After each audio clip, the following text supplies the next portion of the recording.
eu era criança, aconteceu um crime na minha família, que o meu avô foi assassinado. Foi no dia 22 de setembro de 1969. O impacto foi assim, naquele dia eu deixei de ser criança. Até hoje, pelo Estatuto da Criança e do Adolescente, eu até deixaria mesmo, né? Porque eu estava bem por aí, fechando os 12, os 13 anos. E eu lembro alguns detalhes. Uma noite, naquele dia, à tarde, nós tivemos uma festa de família, porque quase toda a minha família faz aniversário em setembro. E o meu avô sempre gostou muito de reunir a família e fazer festas. E nós tínhamos alguns locais de festa. Um deles era a casa dele, aqui na rua Couto Magalhães. Outro era os fundos da casa que eu morava na Doutor Timóteo, também. Ou às vezes até nos fundos do pátio do Rembrandt.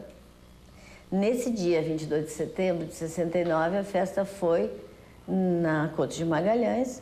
Passamos a tarde juntos, desde de manhã, que as nossas festas começavam pela manhã. E terminada a festa, eu fui para casa, que era no lado de onde ele também foi, que ele foi para o restaurante. Aí, depois disso, a gente teve contatos ali que, de uma certa maneira ou outra, eu sempre ajudava, assim, no bar. A gente sempre... Porque restaurante, um dia falta o copeiro, outro dia o cozinheiro, outro dia o garçom. Então, todo mundo, o caixa, não de pequena, né? Mas depois a gente continuou com o bar. Sempre todo mundo, era uma família que ajudava. Um restaurante familiar, digamos assim, né? E depois fui dormir. Aí nós estávamos dormindo, quando eu acordei com gritos, desci, porque era uma casa de 2 andares, na Timóteo, essa casa não existe mais, foi demolida, e corri na calçada e entrei no bar. No bar, eu vi o meu avô caído no chão, com um lencinho na face, e já estava lá um vizinho que era médico. Na casa grudada do bar morava esse médico. E ele me disse, tá tudo bem, Áurea, ele vai ficar bom. Eu disse, não, ele tá morto, porque ele tá com o rosto coberto. E aquelas coisas de filme, tapa o rosto com um paninho, né? Eu sempre, que eu via que aquilo queria dizer morto, e bem assim fizeram. Aí eu saí e era uma gritaria horrível, só era gente gritando, assim, muito desespero. A minha mãe, ela é uma pessoa muito nervosa, ela ficou literalmente assim, alucinada naquele dia, eu não podia contar com ela. E eu não tinha pai, a não ser o opa. A minha avó estava lá também, nesse dia. Ela estava no 2º andar dormindo. Inclusive, ela recebeu tiros que não acertaram, tiros em direção a ela, que ficaram, se não arrumar as paredes, ainda ter nesse prédio que ainda existe, o do bar, as marcas do tiro na parede. Então ela foi na escada para olhar para baixo e aí que a pessoa deu os tiros lá para cima, né? Tem ideia de quantos tiros foram disparados? Ou quantos tiros tem? No corpo do meu avô, o que eu me lembro, ele recebeu 5 tiros.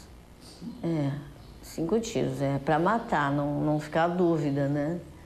E excedeu qualquer limite de legítima defesa ou necessidade, né?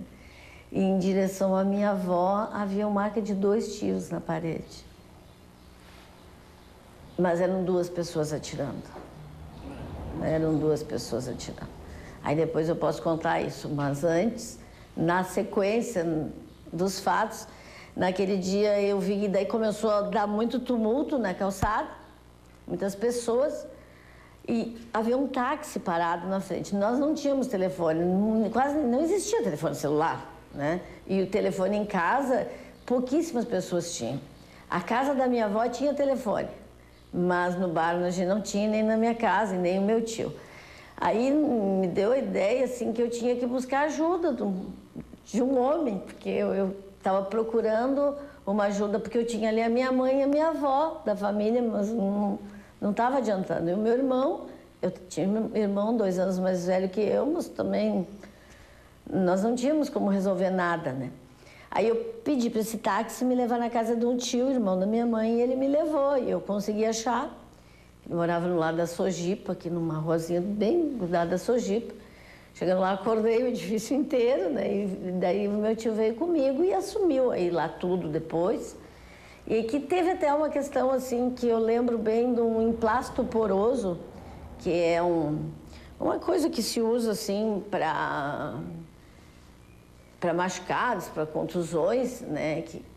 E aquilo foi usado por uma das pessoas que estiveram lá e assassinaram meu avô como máscara no rosto. E um deles arrancou a máscara e jogou na calçada. E essa máscara foi recolhida. E eu lembro bem que o meu tio pegou e fez tratar com todo cuidado aquilo para que era uma prova ali, tinha elementos, inclusive fios de cabelo, né, da pessoa que eram no mínimo 3 pessoas. E os que viram disse que era uma mulher que estava na direção de um carro que era um Fuca e 2 homens, sendo que um homem, ele entrou, o meu avô ficava numa mesinha atrás da porta, ele passou do local que estava o meu avô, deu mais uns 4 passos e anunciou, é um assalto. E lá na porta tinha outro. E o meu avô usava arma, ele estava armado.